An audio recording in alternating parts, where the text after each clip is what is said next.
Let's think just a little bit tonight about the whole notion of law and what that is and how really important it is to a functioning society.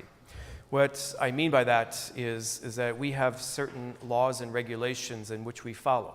And sometimes they feel like kind of a drag or a burden, but there is a higher purpose in the sense of to keep all of us safe, ourselves and those around us. Like, for example, when you drive down the street and you come to a sign that has 8 sides, is red and has white lettering on it and has the letters S-T-O-P, that means stop. And that means you have to stop. You cannot arbitrarily decide on your own that I really don't feel like stopping at this intersection today. I'm just going to keep going. Because that's unsafe for you, and we as the rest of society are expecting you to follow that law, that precept, that concept, that basic thing in order to keep us safe as well. So it serves a purpose, it serves a function. It's something that is there to protect us. We may be in a hurry. We may not feel like stopping. We may have, lots of other things to do. But we do so because it is safe, and it keeps everyone around us safe as well. Now, that's a very basic and mundane example, but we get the whole concept and the notion of why law is in our world and our society and why it is important. I say this because particularly the Jewish faith in a lot of ways is built on regulations and laws. It starts with the 10 Commandments, and that's what Moses talks about today. We hear about in the book of Deuteronomy. That as they're standing on the crux of the promised land, Moses is saying to the Israelite people, hear the word of the Lord and listen. He's going to give you some things to live by. Do not subtract from them, do not add to them, just do them, and the people, the nations around you will see you as a wise and very generous nation. You follow the precepts of the Lord. And that is really, in a sense, kind of what Israelite society was built upon. And so building on the 10 Commandments, the Israelites actually did add to the law. Even though they were told not to, they still did, because times change. But it got to be to the point where law became a burden on people. And from the time of Moses until the time of Jesus, we're talking probably 6,000 to 10,000 years, there's lots of different little regulations that would come into play. To the point that we come to the point where Jesus is sitting there with his disciples and they're eating, and the Pharisees are like, "Oh, look at you. You did not wash your hands before you're eating." Now, my mother always made me wash my hands before I sat down at the table. Many of you probably do the same thing to your kids. That's for hygiene, sanitation reasons. That's not why the Pharisees were criticizing Jesus and his disciples, however.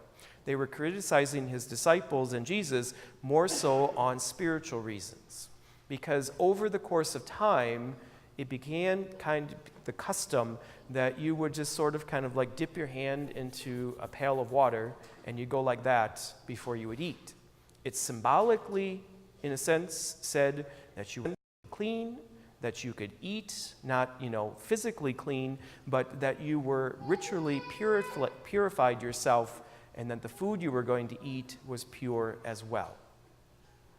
It was not written down. It wasn't something that the Lord said that the Israelite people had to do. It became, as Mark says, a tradition of the elders.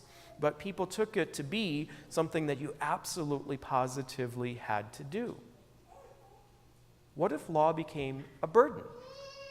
In Jesus' day, we're thinking it's like, oh, but big deal. Just get a bucket of water and rub your hands. No big deal. What if you lived in Jesus' day and water was a very scarce commodity? What if you didn't have access to water pretty freely? What if water was so scarce that you, in a sense, kind of had to either use it to, wash your dishes or your clothes, or even to drink in order to keep yourself alive and keep yourself healthy, rather than just using it simply for spiritual purification purposes? Would the law become a burden at that point? That's part of what Jesus is saying. He says, you're making this too complicated. You're missing the point of what, has built up over the years. that the law is not meant to be something that we just simply do to sort of check a box. The law is meant to be something much deeper than that.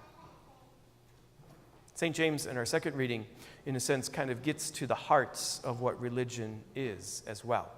It is meant to be holy and to, in a sense, to bring us closer to the Lord and closer to service to others. This is going to sound like a strange statement coming from a priest, but I truly do believe this. If you are here tonight simply because you are checking off some box and thinking that you can go out into the world and do whatever you want, I really wish you would just stay at home. That sounds weird, doesn't it? But that, in a sense, kind of is what St. James is saying. Be doers of the word, not hearers only. That religion is meant to, in a sense, draw us to something outside of ourselves. It's meant to be a tremendously moving experience that, in a sense, propels us to take care of particularly the most vulnerable and poor in our society. St. James says today, that's widows and orphans. They were the most vulnerable in his day. You know, we could list others in our day and age, certainly today. But what we do here is meant to propel us out there. And so if we are here just saying, oh, got that done for the week, and it means nothing else, then what's the point? Then we're simply, in a sense, kind of, well, I did that. That's it. Doesn't mean anything. That, and I think, in a sense, gets to the heart of what Jesus is saying as well. You want them to wash their hands simply because it's a rule, but you have nothing to back it up.